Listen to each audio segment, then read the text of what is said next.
Relax, Mr. Fletcher. It's only a storm. For a moment the dank barroom had become electrically bright. Santini cracked his knuckles and smiled, revealing rotten keyboard teeth. He waved his right arm extravagantly in the air. Another drink for me and my good friend. No one seemed to take much notice. Will she be here soon? Fletcher asked. He didn't want to appear impatient, even if he was, for his impatience was bred from fear, not boredom. Yes, she will be here. She will be here. Drink, Mr. Fletcher, drink. Santini placed his fat, heavy hand over Fletcher's and moved it towards the tumbler that lay neglected on the table in front of him. It seemed unwise not to. Good, yes. Santini laughed. His laugh was worse than his smile. Fletcher doubted the wisdom of his visit to Miley's almost as soon as he'd walked in. It was the first time he'd ventured into this part of the city, although he'd read much about it and heard even more. Of course, Fletcher had entertained the idea of visiting many times, but it was Santini's impromptu soliciting in the hotel lounge that had made it happen. That, and a few too many Jack Daniels. He had never spoken to the fat Colombian before tonight, although he had seen him lurking around various bars, telling extravagant tales in broken English to any foolish expatriates lonely or drunk enough to listen. Perhaps this evening, for the first time, Fletcher came into that category. Santini had importuned and then seduced him as surely as any Latin lover, and the relief that he had promised made the trip across town seem worth 1,000 dangers, imagined or real. However, as the rickshaw rattled through the humid streets, Fletcher's bravado began to evaporate, along with the whiskey which transformed itself into a sheen of sweat over his burning face. The lack of street lighting did nothing to boost his confidence. The jolly yellow lanterns strung between poles that were so familiar were now nowhere to be seen, just an occasional bare bulb hanging over an intersection, fizzing and buzzing in the soaking heat. When you see this girl, Mr. Fletcher, you will fall in love, in love. She is called Day. She has a face like a china doll. She is more beautiful than a rose. You will fall in love, Santini reiterated. Miley's had appeared unheralded. A black wooden door with no handle and a flickering white porch lamp marked the entrance. Santini gave a rattle of knocks that may or may not have been coded, and the door opened.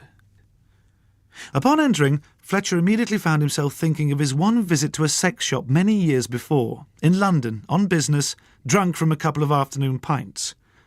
The men here were similar, all ages, mostly alone, clinging to anonymity as a shield against shame. They were dotted amongst the ill-lit tables, staring at their drinks. However, it wasn't just the men. There was something in the decor that reminded him of that other establishment, 6,000 miles away on the Charing Cross Road. Perhaps it was the peeling veneer intended to suggest planks of stripped pine. Perhaps it was the burnt brown carpet or the empty booth next to the bar with its homely little credit card sign. Whatever it was, Fletcher tried to shake off the unwelcome association as their drinks were ordered and they took their seats. If what Santini had said was true, then it wasn't sex they were here for. Miley's offered a more exclusive service unavailable elsewhere. "You have your story ready, Mr. Fletcher?" Santini asked, returning from the bar. Fletcher merely nodded. The question seemed so unnecessary. How long had he been waiting? Too many years to count. With each passing season, the pressure to narrate grew inside, and yet the opportunity for the tale's narration seemed to recede more and more. How he had come by this story he did not know, but it was there, inside him, like a child sewn into a womb. "Have you told yours before?" Fletcher asked, and Santini laughed his ugly laugh again. "Oh, yes, but with each telling it becomes sweeter." For the first time since entering the place, Fletcher found himself relaxing a little.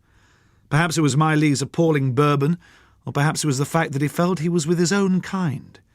These lonely-looking single men, all with untold tales which they could not release elsewhere. For years he'd considered his affliction to be unique, a suffering particular to himself. But in this concealed and alien place, it seemed he had found fellow victims, and with them a source of relief.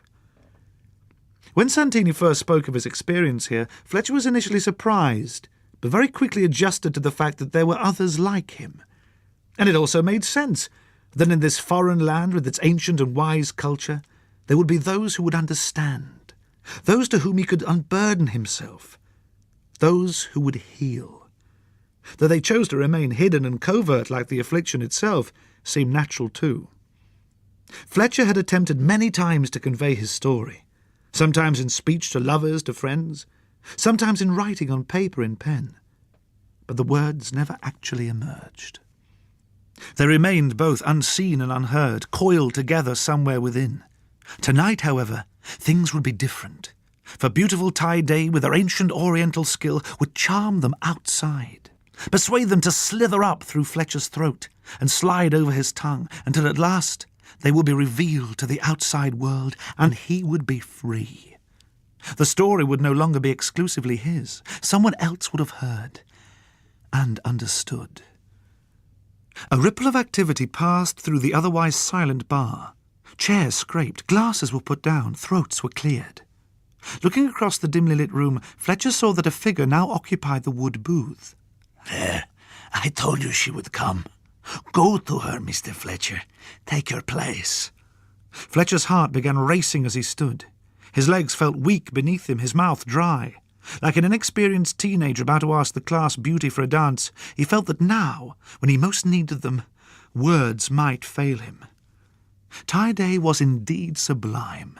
For once, Santini had not been exaggerating. Yes, thought Fletcher, as he staggered toward her, adrenaline allowing his confidence to return. At last I will be able to tell. Men clamoured around the open window. In the light cast from the adjacent bar, Fletcher was able to observe their faces for the first time. Expectant, eager, wide-eyed, they looked not unlike he imagined he did himself. A mixture of nationalities, they ranged in age from early 20s to late 60s. In fact, looking closer, the oldest of them could have been nearer 70. Slack-jawed, slack-skinned, the old man waved a wad of paper money in Day's direction, a look of eager anticipation in his eyes. Fletcher wondered if the man had waited all his life for this opportunity. "Please, can only take one of you." Day's voice was as delicate as her face, but her tone was both confident and concerned. Fletcher experienced a flash of anxiety. What if he was to lose this one precious chance? As if in answer to his fear, the old man, utilising reserves of strength that seemed unfitting for someone of his age, thrust himself forward, forcing his money into Day's hand. "Madame, moi." He was like a desperate child. Okay. The girl smiled as she tucked the notes into the silk purse that hung around her neck. Fletcher was enveloped immediately in black despair. The other men, presumably experiencing similar feelings, began dispersing gloomily to their tables.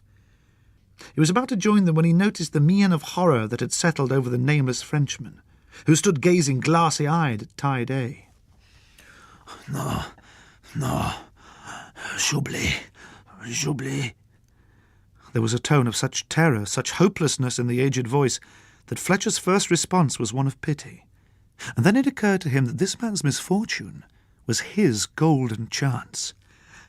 "Day, I know my story. I know it backward."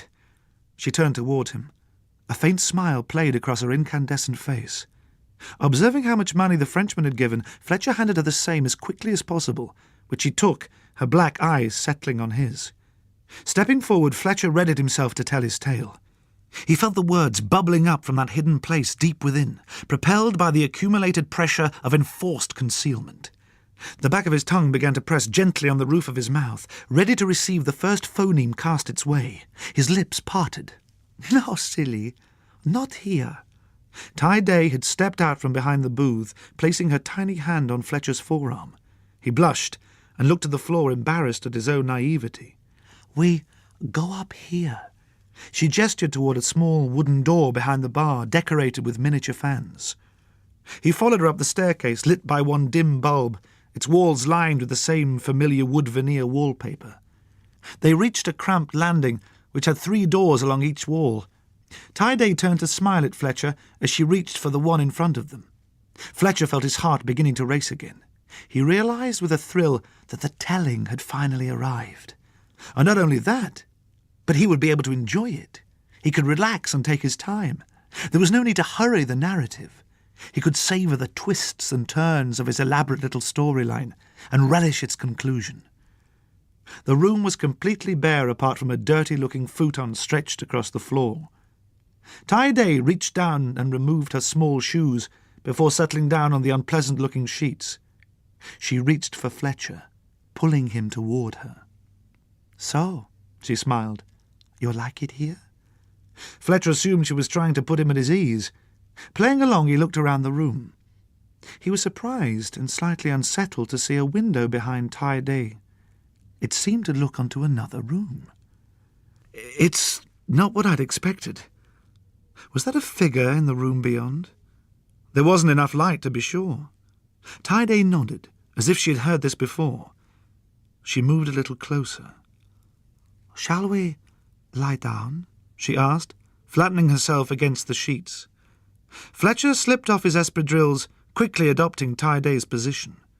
She smiled again as his head joined hers, and a sudden wave of joy flooded over him. She looked so understanding, so sweet, so ready to hear him. But something was not right. Fletcher was concerned about the lurking form behind the glass. He didn't like the feeling of being watched, or the sense that his intimacy with Ty-Day was being compromised in some way. "Is there—" It was difficult to express his concern. "Is that a person in there?" He gestured towards the room beyond. Ty-Day looked over her shoulder. She turned back to Fletcher and smiled. She hadn't answered his question. Fletcher tried to settle himself down once more. He wanted to recapture the feeling he'd experienced, albeit momentarily, that everything was just right. He closed his eyes. The feeling welled up once more. His heart began thumping. "Once there was—" A finger settled firmly against his lips. Fletcher opened his eyes. Ty-Day smiled, like a mother having to deny an indulged, overexcited child. "There's no need to speak. Not here," she said softly. Fletcher felt his heartbeat quicken even more. Anticipation flipped over suddenly into anxiety. "But my story—" Ty-Day looked at him inquisitively for a moment. Then realization settled over her face. "Silly. That's just—" She searched for the words. "A cover." The room faded a little. For a moment Fletcher felt that he was no longer there. Suddenly he felt shame. Shame at his presence there. Shame at his misjudgment. Shame at his lack of worldliness. He tried to disguise his humiliation with a little laugh. "Oh, I am naive," he stuttered. Ty-Day grinned at him, although it was clear she did not understand his words. As she reached down, Fletcher felt his throat tightening, tears pressing their way into his eyes. He could just about make out a face pressed against the glass of the dark window. Although he was unable to discern its sex, he could see it was smiling. This is BBC Radio 4 Extra.